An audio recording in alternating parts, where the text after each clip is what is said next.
다윗생애에서 배우는 인사이트라는 주제로 시리즈로 말씀을 나누고 있습니다. 오늘 두 번째 시간인데요. 한번 제목 읽어보겠습니다. 시작. 깊은 골짜기가 다윗을 부릅니다. 인생은 문제의 전시장이다. 그렇게 생각할 수가 있습니다. 원래 하나님께서 창조하신 세상은 하나님이 보실 때 심히 좋았다고 말씀을 합니다. 하나님의 형상이 담겨 있기 때문입니다. 그러나 죄로 인해서 이 세상이 오염되고 말았습니다. 타락하고 말았습니다. 인생의 모든 고통이 바로 그 죄의 타락으로부터 출발을 했습니다. 고통의 뿌리는 바로 거기에 있다고 해도 과언이 아닙니다. 그러나 하나님께서는 이 고통이 많은 죄의 열매를 따먹는 이 세상의 한복판에 십자가를 세우셨습니다. 그리고 십자가에 달려 죽으신 예수님을 사흘 만에 하나님이 살려내셨습니다. 그 예수님을 구주와 주님으로 영접하면 영생을 얻게 하십니다. 천국 백성이 되게 하십니다. 우리가 알고 있는 복음의 한 내용을 말씀드렸습니다. 자, 그런데 우리가 복음을 인해서 하나님의 자녀가 되었음에도 불구하고 우리는 여전히 이 세상에 살고 있다라는 것입니다. 그리고 이 세상은 아직 회복되지 않았고 이 세상 속에는 우리가 경험하는 대로 다양한 전시장과 같은 고통의 내용들이 존재한다라는 겁니다. 많은 염려가 있고 두려움이 있습니다. 문제가 있습니다. 어느 집이든 들어가 보면 그 집안이 가지고 있는 문제들이 있습니다. 여러분, 염려 없는 인생이 있을까요? 문제 없는 곳이 있을까요?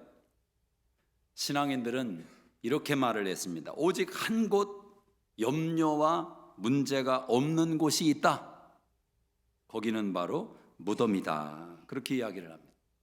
살아있다는 것은 염려가 있다는 것이고, 염려가 있다는 것은 살아있음을 또한 반증하는 것입니다. 삶은 문제의 연속입니다. 하나의 문제의 파도를 넘어가면 또 다른 파도, 또 다른 문제가 기다리고 있습니다.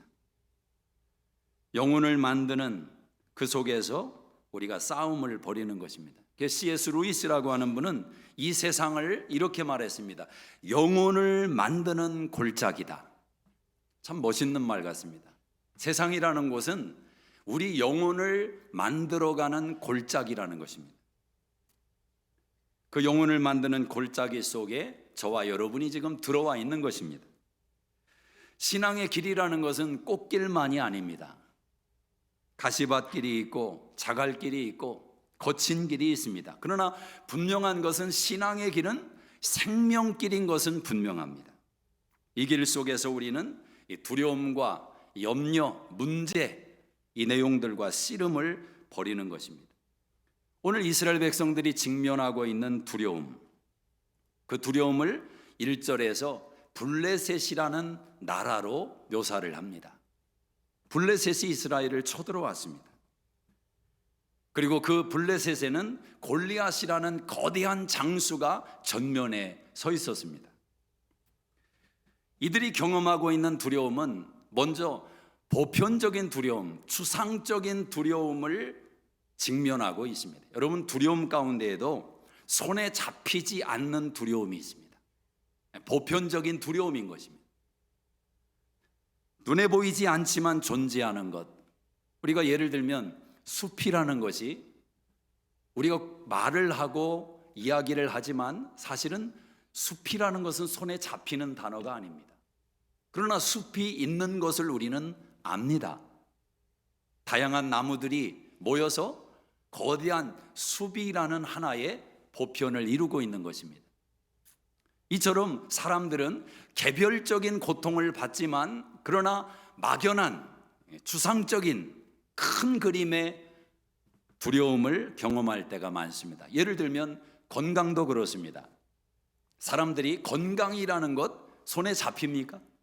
무엇이 건강입니까? 어떤 사람은 건강을 그렇게 또 표현을 하더라고요. 내 신체에 느껴지는 것이 하나도 없는 상태가 건강한 거다. 뭔가 어디가 느껴진다면 거기에 문제가 있기 때문에 느껴지는 것 아닙니까? 그러니까 건강한 사람은 느껴지는 곳이 없다. 일리가 있는 말 같아요. 그러나 어떤 병은 느껴지지 않는데 우리 안에서 자라나고 있고 그것이 결정적인 문제를 가져오는 질병도 있지 않습니까? 그러니까 모든 것을 다 커버할 수 있는 말은 못 되는 것 같습니다. 근데 이런 일반적인 건강에 대한 두려움이 사람 마음에 있기 때문에 어떤 분들은 병원에 가는 것을 꺼려한다고 하지 않습니까? 왜 안 가는가? 내시경은 평생 동안 한 번도 안 했다고 자랑하는 분도 있어요. 근데 자랑인 줄 알았더니 두려움 때문에 안 한 겁니다. 혹시 병원에 갔다가, 혹시 내시경을 하다가 큰 병을 발견하게 되면 어떻게 하는가? 막연한 두려움, 물질에 대한 막연한 두려움을 사람들은 얼마나 가지고 있습니까? 최근에 경제적인 여러 가지의 먹구름이 매스컴을 통해서 계속 연일 보도될 때가 있습니다. 사람들은 경제에 대한 두려움이 있습니다. 어느 분이 은퇴를 했습니다. 은행 잔고가 100만 불이 있습니다. 평생 먹고 살 돈 아닙니까? 걱정 안 해도 됩니다. 물질만큼은 걱정 안 하고 살아도 됩니다. 목사님 그거 부족한데요, 저한테는. 대략적으로 사람이 그냥 살아간다고 할 때 100만 불이라는 돈이면 평생 돈 걱정 안 하면서 먹고 사는 문제는 해결되는 액수일 겁니다. 그런데 그만큼 가지고 있어도 그 물질의 염려가 그럼 없어져야 되는 것 아닙니까? 근데 당사자는 다릅니다. 5천 불 빠져나가고 10,000불 빠져나가고 불안해지기를 시작합니다. 항상 거기에는 100만 불이라는 숫자가 있어야 안심이 되는 거예요.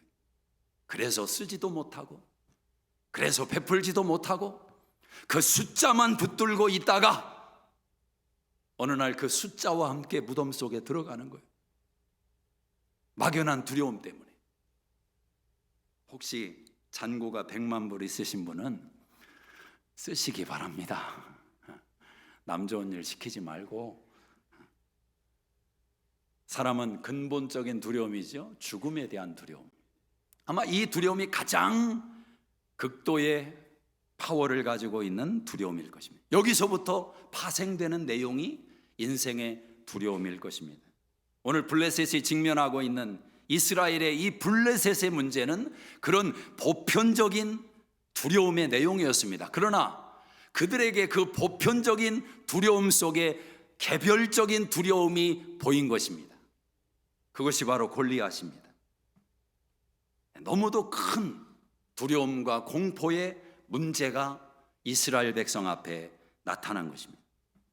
사람들이 이런 두려움과 염려를 만나게 되면 두 가지의 반응을 보입니다. 하나는 그 두려움에 압도당해서 주저앉아 버리는 겁니다. 너무 크니까 숨을 쉴 수가 없습니다. 너무 강력하니까 답이 없어 보입니다.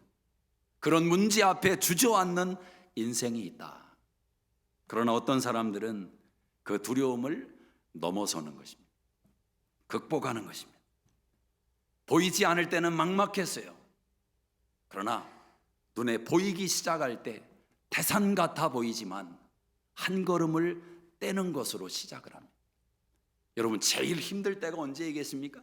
길이 안 보일 때, 방향이 안 보일 때, 문제를 어떻게 해결해야 될지 답이 없을 때가 어려운 것 아니에요? 그러나 문제가 눈에 보이기 시작하면 그 문제가 얼마나 큰 문제냐, 내가 감당할 빚이 얼마나 큰 문제냐, 그런 정도의 차이는 있지만 눈에 보이면 내가 시작할 수는 있습니다. 우리말에 좋은 말이죠. 천리길도 한 걸음부터, 한 걸음을 떼면 999로 바뀌는 겁니다. 오늘 이스라엘은 이 두 가지의 문제 앞에 섰습니다. 눈앞에 골리앗이 드러났습니다. 근데 그 골리앗의 문제가 얼마나 거대했는지 우리가 읽은 본문에서 이야기를 해줍니다. 그의 키가 3m나 가까운 장대한 거인이었습니다. NBA 농구 선수로 골리앗이 뛰었다면 아마 그 팀이 파이널 우승은 맡아놓은 겁니다. 골대 밑에 있다가 받아서 넣으면 됩니다. 그 거대한 골리앗이 더더욱 무서운 것은 온몸을 60kg가 넘는 노수로 무장을 하고 있습니다. 머리부터 발끝까지 중요한 부위마다 골리앗을 두르고 있는 그 갑옷이 골리앗을 더 무서운 대상으로 만들어버립니다. 그의 손에 들고 있는 창의 날개는 7kg가 넘는 쇠로 되어 있는 무기였습니다.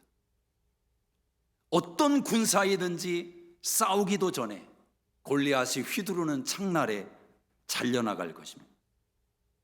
이런 거대한 골리앗 앞에 서 있는 이스라엘은 고양이 앞에 생쥐처럼 잠잠한 것입니다. 이 외모가 너무도 압도적이기 때문에 이스라엘 백성들의 마음이 꽁꽁 얼어붙었습니다. 마음이 얼어붙으니까 몸도 얼어붙었습니다. 움직일 수가 없습니다.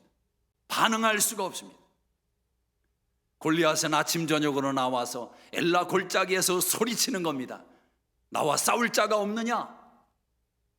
모든 군사들이 싸우지 말고 1대1로 싸우자라는 겁니다. 그리고 전쟁을 해결짓자. 겁쟁이들아, 나오라는 것입니다.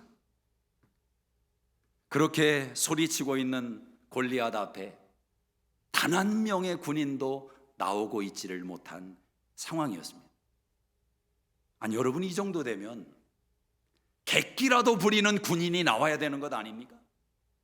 내가 저 골리앗 앞에 싸우다가 죽더라도 내가 한번 싸우겠습니다. 우리 한국 신라의 화랑 정신을 가졌던 그런 무모한 소년들은 없는 것입니까? 아니, 다른 군사가 없다면 사울이라도 나서야 되는 것 아닙니까? 그러나 지금 사울도 두려워 떨고 있습니다. 두려움이 이스라엘 진영을 가득 들이우고 있습니다. 점점 개인의 두려움은 집단화되기를 시작합니다. 사람들 사이에 신드롬이 생겼습니다. 골리앗 신드롬. 3, 4, 5 모여서 그 사람들의 주제는 골리앗의 이야기를 나누기 시작합니다. 골리앗은 어려서부터 산삼만 먹었대. 그래서 키가 저렇게 컸대. 골리앗은 부모가 사자의 이빨을 갈아가지고 어릴 때부터 먹였기 때문에 소년일 때 벌써 사자를 때려잡는 능력이 있었대. 신화적인 이야기들이 상상 속에서 모락모락 피어납니다. 여러분, 원래 가장 무서운 두려움은 어디를 타고 피어나는지 아십니까? 상상력입니다. 상상력을 통해서 두려움은 자라가기를 시작합니다. 이것이 사단의 전략이라는 것입니다. 사단은 여러분에게 두려움을 주기 위해서 여러분의 말을, 여러분의 대화를 주목합니다. 그 대화의 주제를 사단이 잡아버립니다. 최근에 여러분이 어떤 대화를 많이 나누고 어떤 말을 많이 내뱉고 있는지를 한번 생각해 보시기를 바랍니다. 그것이 여러분의 영적인 현 주소이고 여러분의 내적인 상태이고 여러분의 현실일 수 있다라는. 어떤 면에서 보면 우리는 야곱의 사닥다리가 필요합니다. 땅의 문제와 하늘을 연결지을 수 있는 야곱의 사닥다리가 필요합니다. 골리앗이 아무리 커도 그 골리앗의 문제를 가지고 하늘에 올라가서 만군의 주인 되시는 하나님을 만나고 다시 내려오면 우리의 생각은 조금 바뀔 수 있습니다. 골리앗이 거대하고 내가 해결하기에 쉽지 않은 문제이지만 하나님이 나와 함께 하시면 골리앗보다 크신 하나님이 저 문제를 해결케 하실 수 있다. 아멘이십니까? 이 사닥다리가 필요하다. 우리의 말과 대화의 주제를 빼앗아갑니다. 또 우리의 상상을 동원해서 두려움을 키워내는 것입니다. 선악과를 따먹은 인간의 모습과 그대로 재현되고 있습니다. 이걸 먹으면 하나님과 같이 될 수 있다. 막연한 상상력을 불어넣어서 죄를 짓게 만드는 겁니다. 염려라는 것은 부풀어 오르는 누룩과 같습니다. 작은 성냥불이 온 산을 태우듯 작은 염려 하나가, 그 두려움의 작은 불씨 하나가 한 인생을 사로잡아 버릴 수 있다는 겁니다. 역사 가운데 유명한 사람들은 그래서 이 두려움과 싸우기 위하여 메시지를 던지기도 했습니다. 유명한 윈스턴 처칠이 세계대전의 풍전등화 앞에서 그는 이렇게 고백을 합니다. 우리가 두려움의 부재를 가지고 용기를 낼 것이 아니라 두려움에도 불구하고 우리는 행동을 해야 합니다. 어차피 두려움은 있다라는 겁니다. 두려움이 없는 용기는 없다는 거죠. 그러나 그 두려움이 있음에도 불구하고 행동으로 옮기는 것이 필요하다. 두려움에 사로잡히지 말라는 겁니다. 경제공황 속에 큰 위기 속에서 루즈벨트 대통령은 이렇게 말했습니다. 우리가 정말 두려워해야 할 것은 두려움 자체입니다. 두려움 자체를 두려워해야 합니다. 여러분 인생 속에 거인 골리앗과 같은 문제가 있습니까? 감당할 수 없는 골리앗과 같은 문제, 아무리 살펴봐도 해결할 지점이 보이지 않습니다. 골리앗입니다. 그 앞에 서면 내가 너무도 작아집니다. 그 문제 앞에 내가 너무도 위축됩니다. 골리앗입니다. 그 문제만 생각하면 숨이 턱턱 막힙니다. 골리앗입니다.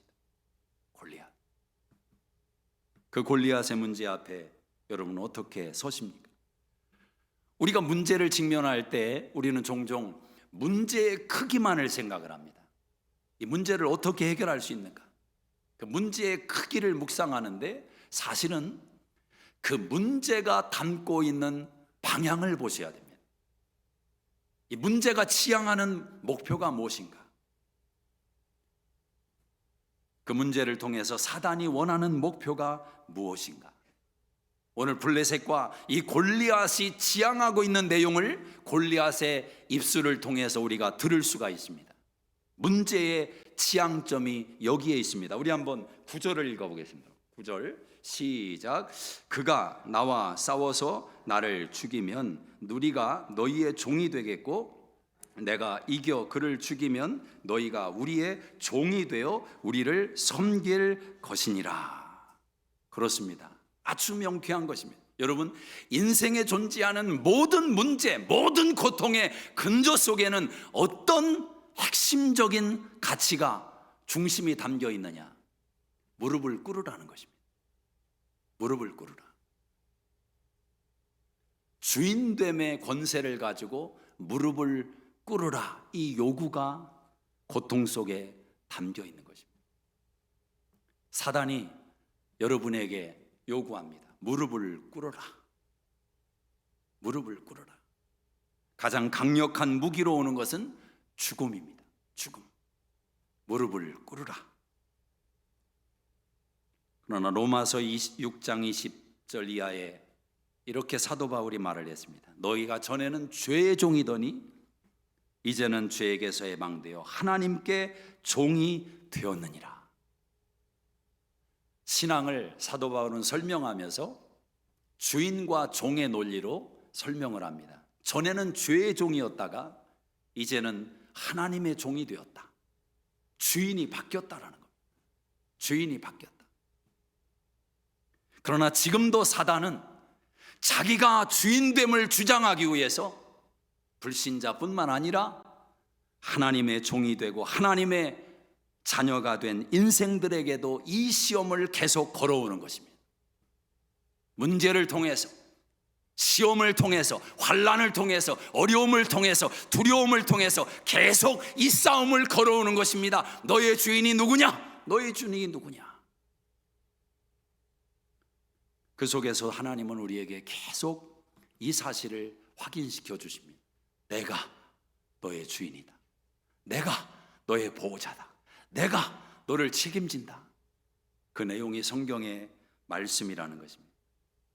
이 지점에서 저와 여러분이 경험하는 인생의 문제를 다시 한번 정확하게 백을 짚어보셔야 됩니다. 인생의 모든 문제의 근원은 어디에서 왔는가? 왜 눈물이 생겼으며 왜 아픔이 생겼으며 왜 고통이 생겼는가? 이 모든 출발은 무엇인가? 저는 파편적인 현상을 말하는 게 아닙니다. 근본적인 이유가 뭐냐는 겁니다. 원래 하나님은 걸작품으로 만드셨습니다. 다스리게 하셨고, 하나님은 풍성하게 하셨고, 평안을 주셨고, 기쁨을 주셨고, 영생을 주셨습니다. 근데 이 땅이, 그런 우리의 인생이 종의 삶이 되었습니다. 염려와 두려움의 인생이 되었습니다. 고통의 인생이 되었습니다. 원망의 인생이 되었습니다. 죽음의 인생이 되었습니다. 그 이유가 무엇입니까? 바로 죄라는 것입니다. 죄. 그래서 C.S. 루이스는 고통이라는 것은 잠자는 영혼을 깨우는 하나님의 메가폰이다. 이 세상이 잠자고 있다는 것입니다. 그들을 깨우는 하나님의 메가폰, 그 소리가 고통이라고도 이야기를 합니다. 죄가 이 세상의 아픔과 고통과 눈물을 몰고 온 것입니다. 이 근본적인 문제가 있음을 잊지 마셔야 됩니다. 그리고 한 걸음 더 나가서 그 문제를 우리 주 예수 그리스도께서 해결해 주셨습니다. 아멘이십니까? 자, 그렇다면 예수님이 고통의 문제를 다 해결하셨기 때문에 우리는 이 땅에서 살아가는 인생의 여정 동안에 어떤 고통도, 어떤 눈물도, 어떤 아픔도 경험하지 않아야 되는 것이 정답 아닙니까? 다 해결하셨으니까. 근데 왜 성경을 보면 여전히 예수를 믿고 하나님의 자녀가 된 백성들임에도 불구하고 그들은 그렇게 많은 고통과 아픔을 호소하고 있고 경험하고 있는 것입니까? 왜 의인이 고난을 받습니까? 왜 악인이 번성하는 것입니까? 이 질문은 성경의 수많은 믿음의 선진들에게서 나온 고백이었습니다. 왜 그럴까? 사랑하는 여러분, 이 땅이 아직 오염과 타락된 이 땅의 현실이 완벽하게 치유되지가 않았습니다. 심지어 저와 여러분 자신도 마찬가지. 하나님이 우리를 의롭다고 인정해 주시고 자녀 삼아 주신 것 뿐이지 여전히 우리 안에는 그 타락하고 오염되고 선악과를 따먹었던 하나님의 형상이 파괴되었던 그 흔적과 그 영향이 남아있단 말이에요. 그래서 우리는 평생 동안 이 신앙의 싸움을 또한 벌이는 것입니다. 하나님 말씀에 순종하고 하나님의 뜻에 순종하고 그 불순종의 기질을 가졌던 우리의 본성을 하나님 앞에 내려놓고 다듬어가며 이 신앙의 싸움을 벌여가고 있는 것입니다. 오늘 본문의 골리앗도 마찬가지입니다. 이 거대한 골리앗이 어디서 나온 것입니까? 오늘 본문 4절에 보면 골리앗은 이렇게 말을 합니다. 4절을 한번 읽어보겠습니다. 블레셋 사람들의 진영에서 싸움을 도두는 자가 왔는데 그의 이름은 골리앗이요 가드 사람이라. 싸움을 도두는 자가 나왔습니다. 싸움을 걸어오는 겁니다. 하나님의 백성에게, 하나님의 자녀들의 인생의 가시처럼 다가오는 것입니다. 고통이, 문제가, 두려움이, 문제가. 그런데 이 골리앗이 어디에서 왔는가? 가드 사람이라. 가드 사람이라. 성경이 17장에 이 가드 사람이라는 것을 두 번이나 반복해서 23절에도 이야기를 합니다. 가드 사람이라. 여러분, 가드가 어디인지 아십니까? 여호수아 11장 21절 이하에 보면 하나님께서 이스라엘 백성들을 가나안 땅으로 인도하셨습니다. 가나안 땅을 점령하라. 그들을 내쫓고 내가 이 땅을 너희에게 주노니 가나안 땅의 주인이 되라. 하나님이 주인 되시는 그 땅에 당신의 자녀들을 주인 삼게 하셨습니다. 여호수아가 전쟁을 벌이며 그 땅을 점령해 갔습니다. 근데 그 땅을 점령해 가는 과정 속에서 여호수아가 그만 세 군데의 장소를 점령하지 않았습니다. 그들을 내몰지 않았습니다. 그 장소는 가사이고 가드이고 아스돗이었습니다. 가사와 가드, 아스돗. 그렇게 세월은 흘러갔습니다. 아무 일도 없던 것처럼. 근데 역사가 조금 흐르고 나서 그 세 지역에서 이스라엘을 괴롭히는 문제가 일어나기를 시작합니다. 가사에서는 저 유명한 하나님의 사사 삼손이 드릴라의 유혹에 넘어지고 맙니다. 무너지고 맙니다. 아스돗에서는 하나님의 언약궤를 빼앗기는 치명적인 사건이 벌어집니다. 그리고 오늘 가드에서는 골리앗이라는 거인이 이 가드에서 일어나고 말았습니다. 오늘 성경은 저와 여러분에게 이렇게 질문하는 겁니다. 당신의 가드는 무엇입니까? 당신의 가드는 무엇입니까? 타협하고 있는 그 내용은 무엇입니까? 하나님의 말씀을 알면서도 순종하지 않는 그 내용은 무엇입니까? 지금은 아무 영향이 없을 수 있어요. 지금은 작은 문제일 수 있습니다. 아니, 문제로 여겨지지 않을 수도 있습니다. 그러나 그 가드에서 골리앗이 나온다라는 것입니다. 신명기 30장 18절을 이번 주에 묵상하다가 이런 깨달음이 왔습니다. 하나님께서 모세에게 가나안 땅에 들어갈 이스라엘 백성에게 모세를 통해 하나님이 이렇게 설교를 하십니다. 너희가 요단을 건너가서 그 차지할 땅에서 너희는 내 말을 경청해라. 만약 너희가 내 말을 듣지 않고 유혹을 받아 다른 신들에게 절하고 그를 섬기면 요단을 건너가서 너희가 차지할 땅에서 너희의 날이 길지 못할 것이니라. 여러분, 무슨 말입니까? 하나님이 주시는 땅인데 그 땅에 들어가서 내 말을 듣지 않고 너희의 마음에 나를 섬기는 것이 아니라 그 땅의 우상을 섬기고 다른 신을 섬기고 그렇게 하면 하나님이 말씀합니다. 너희의 차지할 땅에서 너희 날이 길지 않을 것이다. 여기 놀라운 것은 그 땅을 차지 못한다는 게 아니라 차지한다는 겁니다. 싸워서 차지한다는 겁니다. 다만 누리지는 못할 것이다. 누리지는 못할 것이다.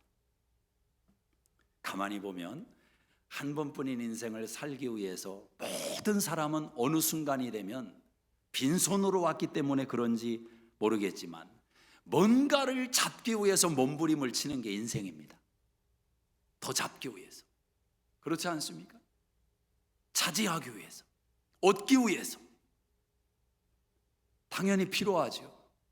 얻는 것이 필요하고 차지하는 것이 필요합니다. 더 많이, 더 넓게. 자, 그런데 그렇게 차지하고 나면 그 다음 단계가 필요합니다. 그것을 지켜야 됩니다. 차지만 하고 다음 날 잃어버리면 그 희생은 아무 의미가 없어집니다. 쌓아놓고 지키지 못하면 아무 의미가 없어집니다. 차지하는 것도 중요하지만 지켜야 된다. 그런데 여러분, 지키는 것으로 끝나면 그 인생은 더더욱 불행한 것입니다.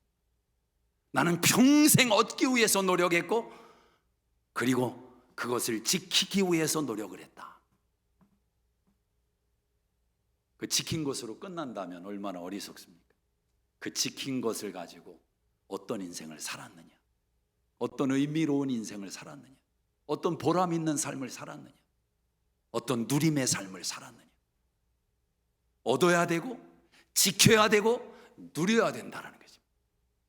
하나님께서 가나안 땅에서 축복하시는 하나님의 약속이 바로 거기에 담겨 있는 것 아니겠습니까? 여호수아는 가드를 남겨놓고 말았습니다. 그리고 골리앗이라는 큰 문제가 일어나고 말았습니다. 자, 그런데 바로 이 현장 속에, 이 속에 다 무너진 듯한 이 엘라 골짜기에 하나님은 은혜를 부어주시기를 시작합니다. 이것이 복음입니다. 절대 하나님은 가만두지 않습니다.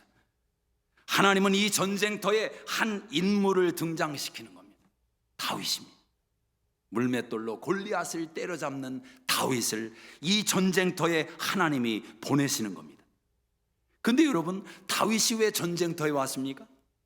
아버지 이새가 자기 아들 3명이 전쟁터에 나가 있는데 살았는지 죽었는지 궁금해지기를 시작했습니다. 기간이 너무 길어지니까. 그래서 다윗을 전쟁터에 보낸 것입니다. 다윗은 8째 막내인데 왜 다윗을 보냈을까? 아마도 거기에는 이유가 있을 것 같습니다. 사무엘상 16장에 보면 사울이 악신에 들려서 고통을 받을 때 다윗이 사울 앞에 가서 연주를 합니다. 그때 악신이 떠나는 역사를 경험합니다. 아마도 이 아버지 이새의 마음속에는 그 전쟁터에 사울을 알고 있는 다윗이 가는 것이 더 나을 거라고 생각했는지 모릅니다. 아버지의 마음은 다른 마음이 없습니다. 그저 내 아들들의 안위가 궁금해서 다윗을 보낸 것입니다. 그런데 여러분, 아버지 이새는 그렇게 보냈지만 하나님은 그 속에서 하나님의 계획을 가지고 다윗을 보낸 줄로 믿습니다. 다윗을 전쟁터에 오게 한 것은 아버지 이새가 아니라 하나님 그분이었습니다. 하나님 그분이었습니다. 다윗은 그곳에 어떤 모습으로 갔습니까? 하나님의 기름 부음을 받고 이미 사무엘을 통해서 기름 부음을 받은 자로 전쟁터에 간 것입니다. 그 전쟁터에는 사울 왕이 있지만 그 사울 왕은 두려움과 염려에 벌벌 떨고 있습니다. 근데 하나님의 성령으로 기름 부음을 받은 다윗이 그 현장에 가는 것입니다. 성경은 우리에게 이 말씀을 주고자 하는 것입니다. 골리앗이 무장하고 있는 그 갑옷이 아무리 철과 노수로 된 강력해 보이는 갑옷을 입고 있다 할지라도 그것은 물질일 뿐이다. 그것은 육신에 보이는 한계가 있는 것뿐이다. 내 종 다윗, 나의 기름 부음을 받은 다윗은 하나님의 성령으로 무장하고 내가 보내는 나의 사람이라고 성경은 우리에게 말해주고자 하는 것입니다. 여러분, 인생을 살아가면서 우리를 지켜주는 진짜 갑옷은 무엇이겠습니까? 여러분 눈에 보이는, 여러분이 붙들고 있는 그 힘이겠습니까?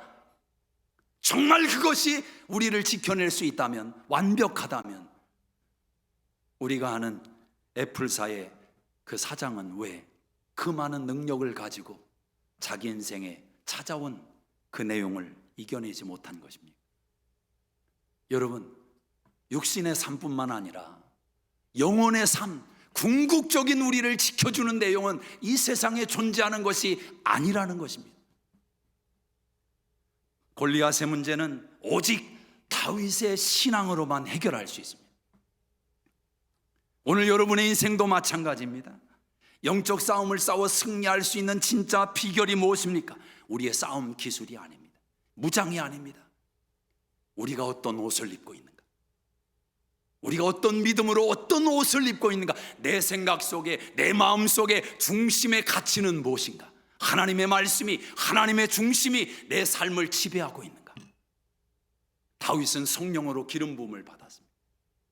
어린 소년이지만, 나이 어린 소년이지만 다윗의 마음속에는 하나님이 계십니다. 만군의 여호와의 이름이 있습니다. 그 다윗이 이곳에 등장한 것입니다. 제가 한번 말씀드렸지만 다윗이 이 전쟁터에 등장하기까지 40일이라는 시간이 걸렸습니다.